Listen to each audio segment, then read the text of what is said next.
can you just say what is Better Must Come about and what inspired you to tell this story? Basically, it tells a story of one man who is an ideological warrior, but who his ideology is failing him, and he is trying to change his life for himself and his son.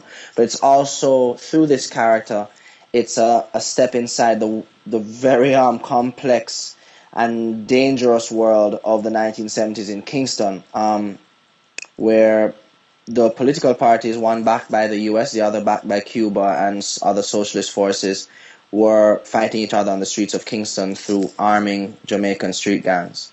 Yeah.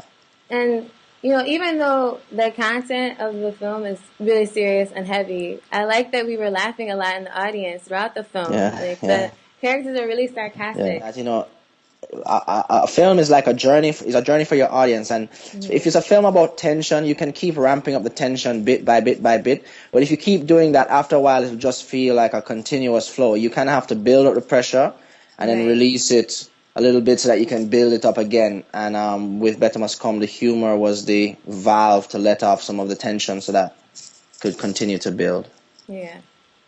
And also visually is very impressive. I like that you said, my goal is to make universal stories that are wrapped in our colors, culture, music, and people.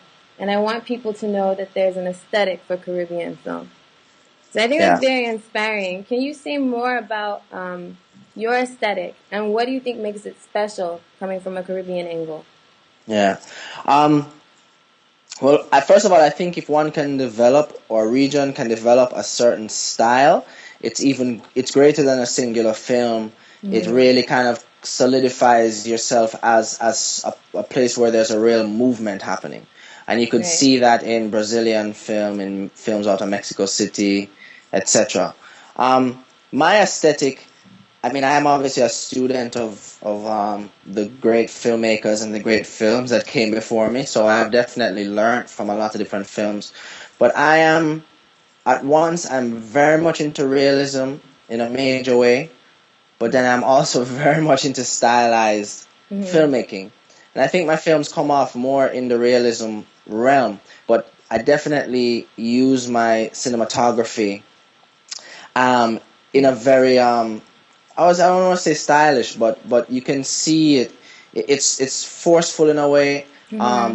It's very raw, and I kind of want the audience to unnerve the audience in certain ways with what I'm seeing, or to distract the audience. I mean, sometimes there's very simple things happening in the scene, but the way the camera is moving, it just has another layer of tension to it, you know?